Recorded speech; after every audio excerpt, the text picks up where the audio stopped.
यमुना है दिल्ली में। भगवान अर्जुन के साथ यमुना के किनारे गए हैं घूमने के लिए। थोड़ा आगे गए तो यमुना सूर्यपुत्री है, कालिंदी, प्रकट होकर के तपस्या कर रही है। अर्जुन ने पूछा, प्रभु ये देवी अकेली क्या कर रही है, कैसे बैठी है? भगवान ने कहा, कोई तपस्विनी स्त्री लग रही है, तपस्या कर रही है। क्यों? भगवान ने कहा, पूछ ले, क्यों मुझे पूछ रहा है, उसको पूछ जिसको कर रही है, मुझे क्या पता। अर्जुन उतर के गया और कहा, देवी जी आप क्या प्राप्त करने के लिए तपस्या कर रहे हैं? कालिंदी ने कहा कि आप कौन हैं? मैं अर्जुन,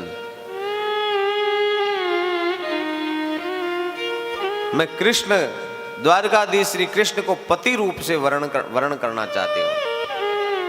ओ, अर्जुन मुस्कुराते हुए कहा, देवी लगता है तुम्हारी तपस्या सफल हो गई, पूरी हो गई। सामने ही रथ में देखो कौन है। पीछे मुड़ के देखा तो भगवान कृष्ण मुस्कुरा रहे हैं। कालिंदी उठ के आई, भगवान से प्रार्थना करी, आप ही को पाने के लिए तपस्या, मेरी तपस्या सफल हो गई, आपका दर्शन हुआ। भगवान रथ में बिठाया और उसको पानी ग्रहण किया। हर तीर्थ का एक देवता होता है। आप सोचते यमुना तो जल के रूप में बह रही है, भगवान ने विवाह कैसे किया? गंगा जल के रूप में बह रही है, लेकिन महाराज शांतनु की पत्नी और पितामह भीष्म की जननी है। भीष्म किसका बेटा था? है? आज हम हरि हो न शस्त्र गहाऊं, तो लाजू गंगा जननी को शांतनु सुत न कहाऊं। महाराज शांतनु की पत्नी गढ़ गंगा, गंगा गढ़ में आ गई। गढ़ माने किले में। गढ़ गंगा क्यों कहते हैं?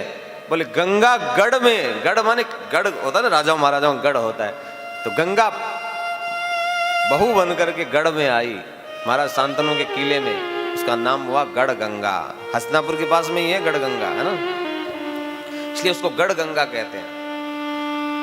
हर पुत्रों को प्रवाह कर देती थी। एक बार पितामह भीष्म ने कहा, यह अच्छी बात नहीं है, मेरे सब संतानों को तुमने नष्ट कर दिया, इसको नहीं करने दूंगा। मैंने विवाह के समय वचन लिया था, महाराज या तो तुम्हारी संतान रहेगी या मैं रहूंगी। संतान चाहिए, प्रवाहमान हो गई, जल रूप में हो गई। जल था, जल रूप में मिल गई अपनी धारा में। उसी वो पितामह भीष्म, गंगा पुत्र भीष्म, गंगा का बेटा, अपनी माँ से वचन लिया था, माँ अंतिम समय मैं जहां भी इस धरती पर प्राण त्यागूं, आपका दर्शन हो मुझे।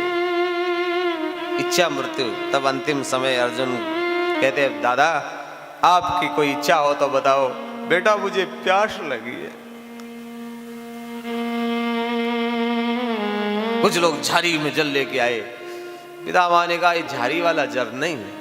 अर्जुन जानता है मुझे प्यास कैसे। अर्जुन समझ गया, पाताल में बाण छोड़ा और गंगा गल गल गल गल मुख में आके। आज भी कुरुक्षेत्र में बाण गंगा है, बाण गंगा के रूप में, जो कुरुक्षेत्र के जानते हैं, है ना। गंगा कई जगह निकली है, केवल अपने सामने गंगा, गंगा चित्रकूट में गंगा है, मंदाकिनी गंगा अत्रि और अनुसुईया की तपस्या से प्रकट हुई है। कुरुक्षेत्र में गंगा, गोवर्धन में मानसिक गंगा। भगवान जब ब्रजवासी यमुना का जल ले लेके थक गए तो भगवान ने कहा, गंगा का आह्वान किया, गंगा वहीं प्रकट हो गई। मानसिक आह्वान करके मानसिक गंगा प्रकट हो गई। बोलो गंगा मैया की। चौथा विवाह यमुना के साथ। पांचवा विवाह मित्रविंदा। उज्जैन गए तब सगी बुआ की बेटी थी मित्रविंदा, भगवान को वर्णन किया। छठा विवाह भगवान का तस्य सत्या भवत कन्या देवी नाग्नजितीन्द्र। नाग्नजिती सत्या, नग्नजीत नाम के राजा की पुत्री थी। 7 बैलों को नाथने की शर्त थी, बल का प्रयोग, परीक्षा। भगवान तो बछड़े चराए, राजकुमार आए और 7 बैल खूंखार मैदान में उतरते, बैल सींगों में लेकर के ऐसे फेंकते हैं कि हड्डी फसली तोड़ा के बैठ जाते हैं चुपचाप, ऐसे हो गए। भगवान का नंबर आया, भगवान उतरे, 7 रूप बनाए, पकड़ पकड़ के नाथ करके खड़े कर दिए। नाग्नजिती ने भगवान को वर्ण किया। भद्रा 7वां विवाह भगवान का भद्रा के साथ हुआ। सुरति कीर्ति नाम की महारानी की पुत्री थी। भगवान को स्वयंवर में वर्ण किया। 8वीं लक्ष्मणा, मत्स्य वेदन की शर्त भगवान ने पूरी करी और लक्ष्मणा ने भगवान को वर्ण किया। ये अष्टपटरानी है भगवान की। एक भौमासुर नाम का दैत्य सुंदर सुंदर कन्याओं को इकट्ठा करके अपनी जेल में बंद कर लिया। 16,100 कन्याओं का हरण कर लिया। सब ने भगवान को पुकारा, भगवान गए, किले को तोड़ा, सेना को समाप्त किया। 16,100 कन्याओं को निकाल के कहा, देवियों जाओ अपने अपने पिताओं के यहाँ चले जाओ, माता पिता के यहाँ, तो मुक्त हो। देवियों ने कहा, महाराज इसकी जेल में इतने वर्षों से रह रही है, अब कौन माता पिता में स्वीकार करेंगे? विवाह कर लो, कोई पति वर्ण कर लो, मैं शादी कर दूंगा।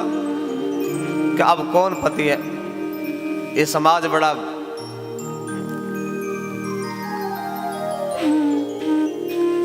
थोड़ा सा भी कोई लांछन लग जाता है तो उसको स्वीकार नहीं करता है। हम तो इस दुष्ट की कारागार में रह रही है। भले ही हमारा पर कोई दोष नहीं है, लेकिन दुनिया हमें दूसरी दृष्टि से देख रही है। अब तो और कोई रास्ता नहीं है, केवल आपके चरण का ही आश्रय है। आप हमें स्वीकार करो और हम कहाँ जाएंगे? भटक जाएंगे। आप स्वीकार नहीं करोगे तो हमारा पतन निश्चित है। अब या तो हमारे पतन के मार्ग में हमें छोड़ दो कि हमारा जो हो सो हो, या धर्म की रक्षा करनी हो तो हे परमात्मा, आपके अलावा हमें कौन रख सकता है? तब भगवान को लगा इन को भटकने के लिए तो नहीं छोड़ना चाहिए। हमारा द्वारिका का और किसी का द्वार खुला नहीं है तुम्हारे लिए, तो मेरी द्वारिका का द्वार खुला है, आओ मेरी द्वारिका में स्वागत है। कहा हम आपको पति रूप से वर्ण कर चुकी हैं। भगवान ने कहा हम पत्नी रूप में स्वीकार करूंगा। 16,108 पहले विवाह हो चुके हैं। 16,100 कन्याओं को 16,100 मंडप बना के, ये ऐश्वर्य लीला है, ध्यान रखना। ये कोई पुरुष लोग, कोई मानव नहीं कर सकता, परमात्मा ही कर सकते। 16,100 रूप बनाया, नहीं तो झंझट हो जाता, झगड़ा हो जाता। दो होती है ना तो भी कहते हैं इसको ज्यादा ध्यान रखते हैं, मेरा कहाँ रखते हैं, झगड़ा। लेकिन भगवान के घर में कभी झगड़ा नहीं हुआ। 16,108 है, लेकिन ऐसा नहीं कि रुक्मिणी बड़े राजा की रानी है तो उसका विशेष ध्यान। बराबर अधिकार सबको, सबका महल एक जैसा, सबके घर में एक सी व्यवस्थाएं। भगवान 16,108 रूप बना के महलों में प्रवेश करते हैं। 1 मिनट का भी इधर उधर नहीं, हर महल में एक साथ प्रवेश। कोई ये नहीं कह सकती उसके 5 मिनट पहले गए, सबके। और निकलते हैं तो सब एक, क्योंकि एक ही है मूल में, तो एक साथ निकलते हैं। और जैसे ही बाहर आते हैं एक रूप हो जाते हैं। राजभवन में एक रूप से रहते हैं, घरों में जाते हैं तो 16,108 रूप। ये भगवान की ऐश्वर्य लीला है। वो कुछ भी कर सकते